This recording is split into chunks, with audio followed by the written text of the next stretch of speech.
Okay, so why are we here this evening? Well, we want to firstly just understand what we're talking about when we think of a student and junior catalyst roles, including some of us meeting each other, to understand some of the research trends, looking at what we're going to call resilient discipleship, which we'll explain in just a moment.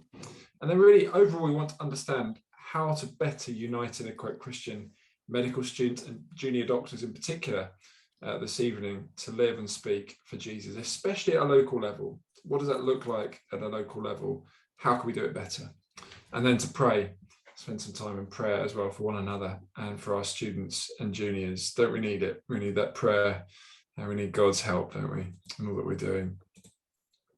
So Catalyst teams, this is fulfilling CMF's mission, which is uniting and equipping to live and speak for Christ as the local hands, feet and face of CMF.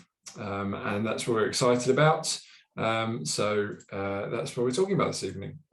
We've got 14 current teams, so I think a number of you are in these teams, and our latest team is Greater Manchester, and Christy's joining us this evening. You'll see there's not a little graphic for Greater Manchester yet, sorry Christy, but it is coming, and I'm delighted that we've got another couple of teams that hopefully will be joining on in the next month or so. So that's my best attempt to do a bit of graphics on where our teams are. Hopefully my geography is okay. I think I put Highlands and Islands somewhere completely different last time, so let's see, I'll quickly move on. We've got a number of supported team roles, so as well as a team leader, the point of this is that we have teams. That's the whole point. It's not one person doing everything, and these are some of the roles that we're developing. Some of them are people group focused, like students, like juniors. Some of them go across the board. So we've got global catalysts, and we'll be getting together in a month's time, for example, to think about that. So that's where we're doing with these roles. We want to support those roles a little bit further. So, for example, a student catalyst. Now, in a way, the student roles function in this way anyway, by having a national student committee, by having the idea where you've got representatives across the UK who get together, who share ideas, who plan, pray, who are thinking about sharing best practice. That's effectively what's already happening through the National Student Committee in a regional way. So for catalyst teams, this student catalyst might be a medical school link and or a student link. So some of you this evening, I hear you might be thinking, okay, that's me.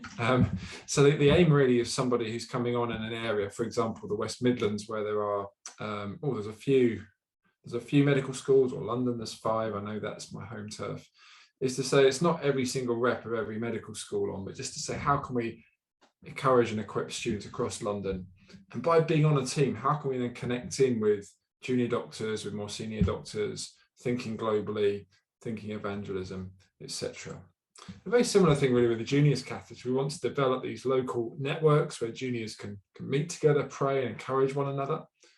And again, for somebody on each team, just to be thinking about the juniors, to be thinking big picture, how can they link in together? How can we help juniors who are moving around? Who are we missing?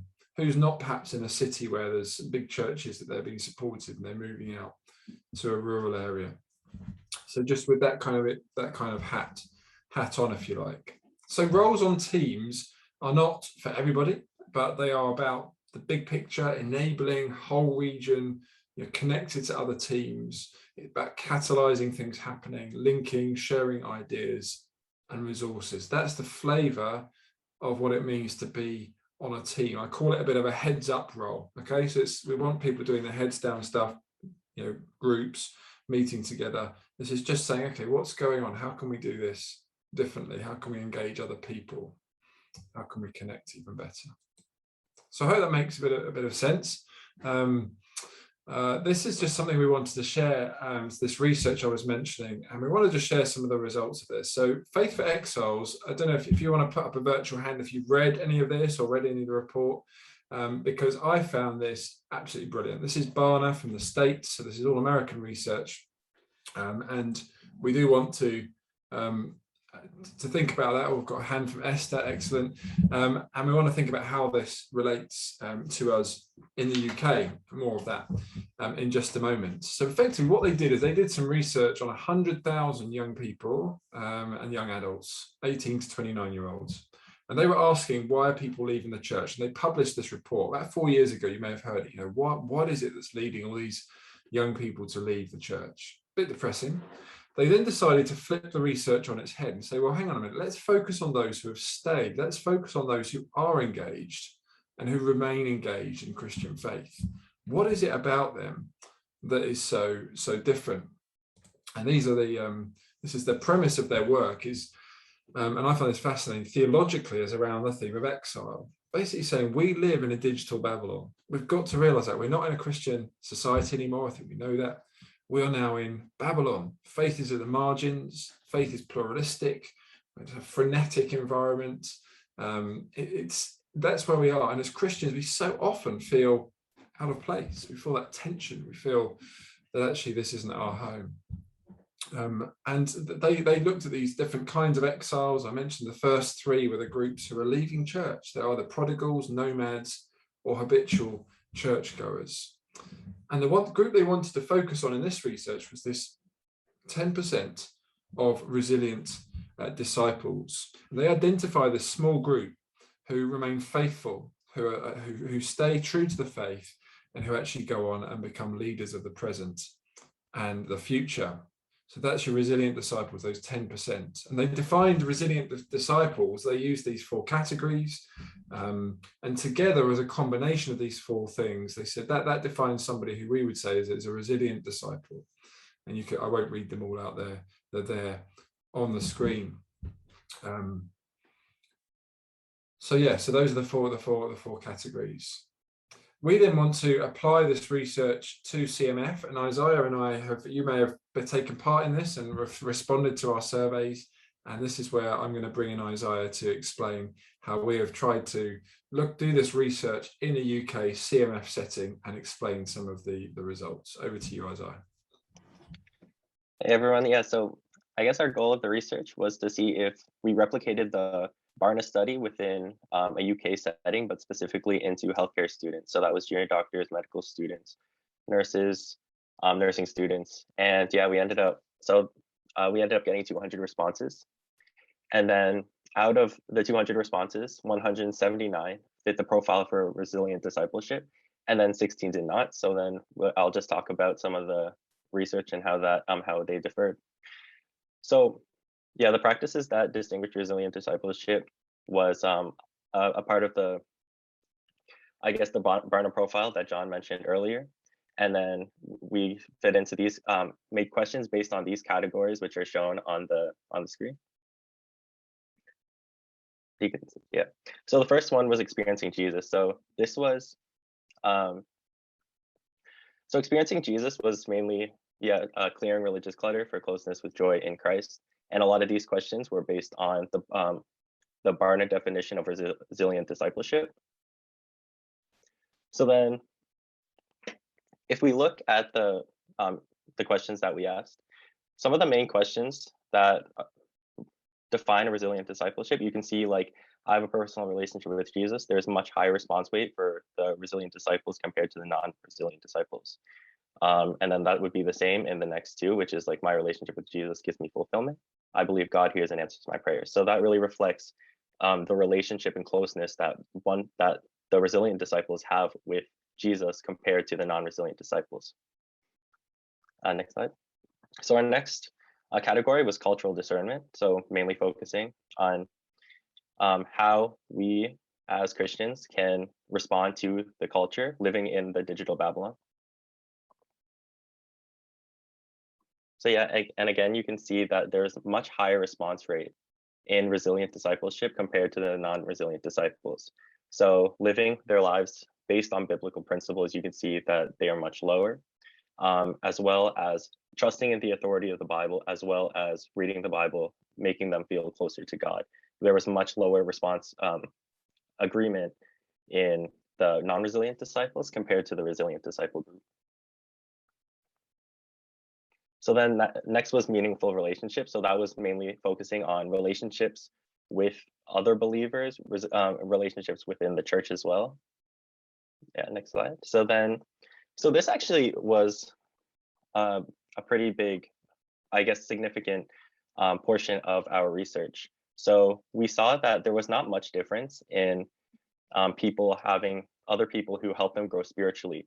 But then within the church, it was showed that the younger disciples in within CMF in a healthcare setting, or maybe even in young churchgoers in general, had a much lower response rate in terms of having a deep connection with people who attend church, as well as having a mentor. So this could possibly be a big reason, a large reason why they may be leaving the church or not experiencing the fullness of Jesus's a relationship with Christ and I guess the Christian worldview.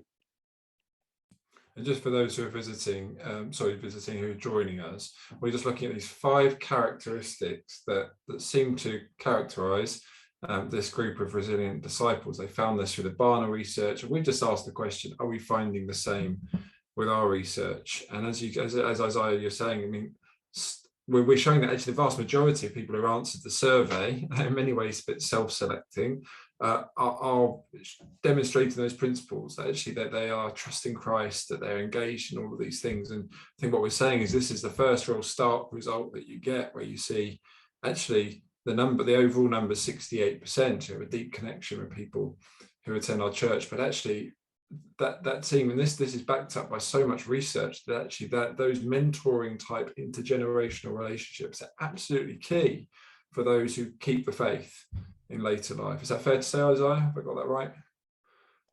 Yeah, I agree. And I think that this was also if you read the Faith for Exiles book, this is another portion as well that they emphasized, that having mentorship and having relationship with people within the church and having other people to mentor them was an integral part of their faith and their faith development. So then next was how the vocational discipleship, which was how the faith applies to the person's work. So specifically within healthcare in terms of this research.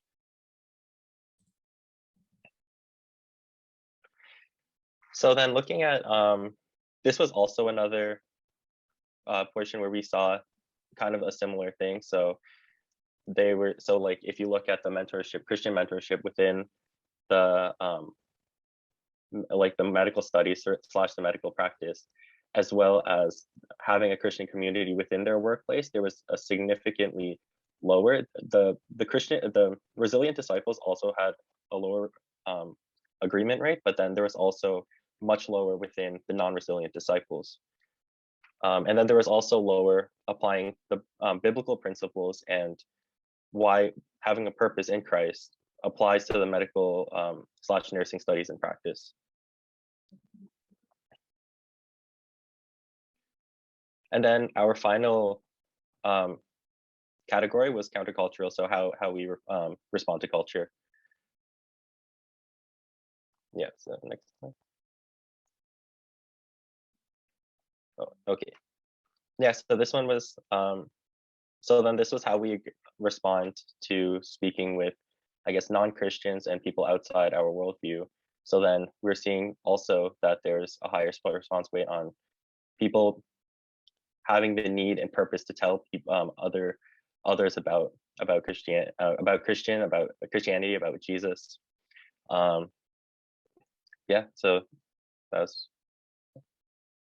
So what we can learn from Faith for Exiles is that, so I'm just going to read off the slide, but exiles live for the sake of others. So this was reflected in the willingness to work and having the purpose within Christ and working for the kingdom, rather than working for ourselves and having just this mission to carry out the kingdom here within where we can bring it, which is in healthcare. So exiles take epic risks for the sake of what's right. Exiles make prayer a mission. One mandate for exiles is faithfulness or holiness. God is at work for good, even in exile, and exiles find their home in God himself. So there's still encouragement regardless of where we are. And what we can learn, how can this apply to CMF? So what we found is that our community of CMF is filled of resilient disciples. And we have the opportunity to bring the kingdom to healthcare. So many people may be struggling with their faith, and yeah, and then that was probably possibly why we had some lower response rate compared if you saw that we had like 1,000 potential people that we can ask these questions to, but we only got a response rate of 200. But I think we still got a lot of good information on how we can develop more disciples within healthcare. So our research accords with the Barnas in some areas, showing that these 5 characteristics may well be important in developing resilient disciples in the UK and in the healthcare setting. And then CMF is uniquely placed to help in all 5 areas, but perhaps in vocational discipleship and applied to countercultural mission. But then I do want to say that we also conducted interviews with some of the resilient disciples. And another thing was an important part about CMF was that CMF did provide that mentorship for Christian physicians, Christian healthcare workers. And a lot of them were grateful to CMF and for developing their faiths as well. Yeah, brilliant. And we're writing that up at the moment. And as I said, it's a combo of quantitative and qualitative results with those really rich interviews. And I think some of you on this call were interviewed by Isaiah. So thank you for that. And we're looking forward to putting that together, presenting that research. And yeah, we're having some help with that to make it robust as we present that. So thanks so much, Isaiah, for your work with that. I think this is really the key slide.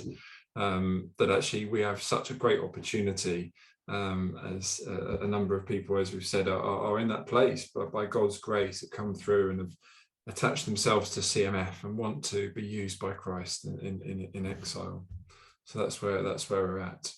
I just want to mention just a couple of ways that works its way out. And I want to be really clear that when I talk about these training tracks, it doesn't mean that if you're not on the training tracks, you're not a resilient disciple. In fact, some of the research we haven't shown you here is that actually most people we looked at those who are on a track and those who aren't on a track. And there wasn't actually much of a statistical difference, which is really interesting. So by no means am I looking to say you have to be on a track to be a resilient disciple or be a super Christian.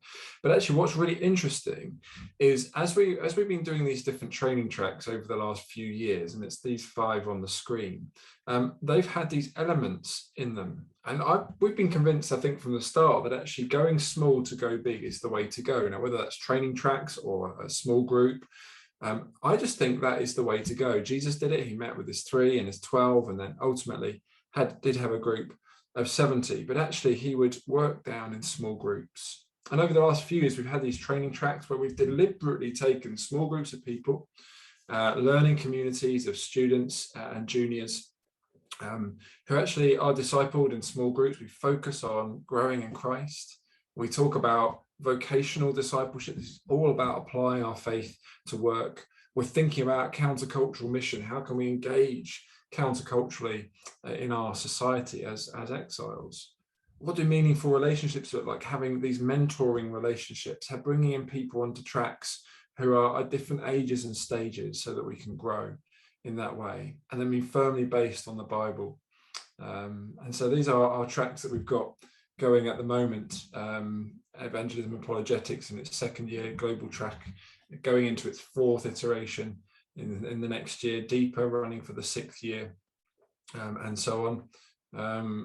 Got a lovely quote here from Caleb, which I'll just leave on the screen for looking at later. The opportunity to walk alongside Christian leaders in healthcare, gleaning their wisdom and applying it when you can. And then you just look at the numbers. I mean, it's amazing how many people have done these tracks in the last 6 years. It's well over 200 and counting. And that's a great encouragement as we've seen people move through training tracks and develop.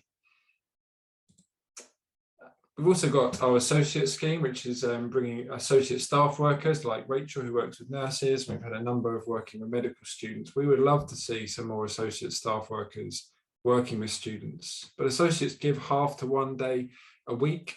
These are some of our current associates and their roles on the screen, but actually dedicated to work in these areas, to be trained, to join in with some of our training sessions. We're looking at a number of associates we'd love to have on board. As I say, students, associate staff workers working in a region with students, biblical justice, mission mobilizers, DHC, Developing Health course. So a number of options that we're looking at. If you're interested, you're stirred, do let us know. It'd be great to hear more. And I think what I just want to summarize as we finish here is just to say that I'm not talking about something that's completely separate to Catalyst teams. The whole point is this dovetails and moves together. And we want to develop people who are going to be going out, living, working across the UK as leaders. May not feel like we're leaders in every way, but as leaders in these different ways, in evangelism, in global, in specialty leadership. And we see that. Can you see how that's working? We've got teams around, you've got people moving in who are on tracks, who have done tracks, who are in learning communities. What a wonderful opportunity to build and grow resilient disciples. Of course, we're not just focused on people on this 10%. We desperately want to reach everyone else. But what we're saying is that as we focus, as we train and equip and encourage and mobilize, sometimes we feel very small, don't we? But as we do that, let's be encouraged that actually week in, week out, month in, month out, we can see wonderful things happen where we are. Just a reminder that the Junior Doctors Conference is coming up. So if you haven't booked on, do book. We are not actually too far from filling up our initial allocation. So do book on if you haven't done already, and we'll pop in the chat a link there just for you to click on if you haven't already done that. So I'm going to stop there. Thanks so much, Isaiah, again, for all your work on this. And as I say, we'll be back having it written up. If you want to take a screenshot of what's on the screen, we'll also paste it, and I'll paste it in the chat in just a moment. But we're going to stop talking now, genuinely, and we're just going to reflect in breakouts. We're then going to hear back and pray together. But this is really what we want to do. And we're going to do these breakouts in two blocks of just under 15 minutes. So we'll keep things moving. So in your first session, I want you to focus for about 10 minutes on the questions, the first two. Does the research presented resonate with you? What have you found helpful as a student or junior in CMF to grow as a disciple?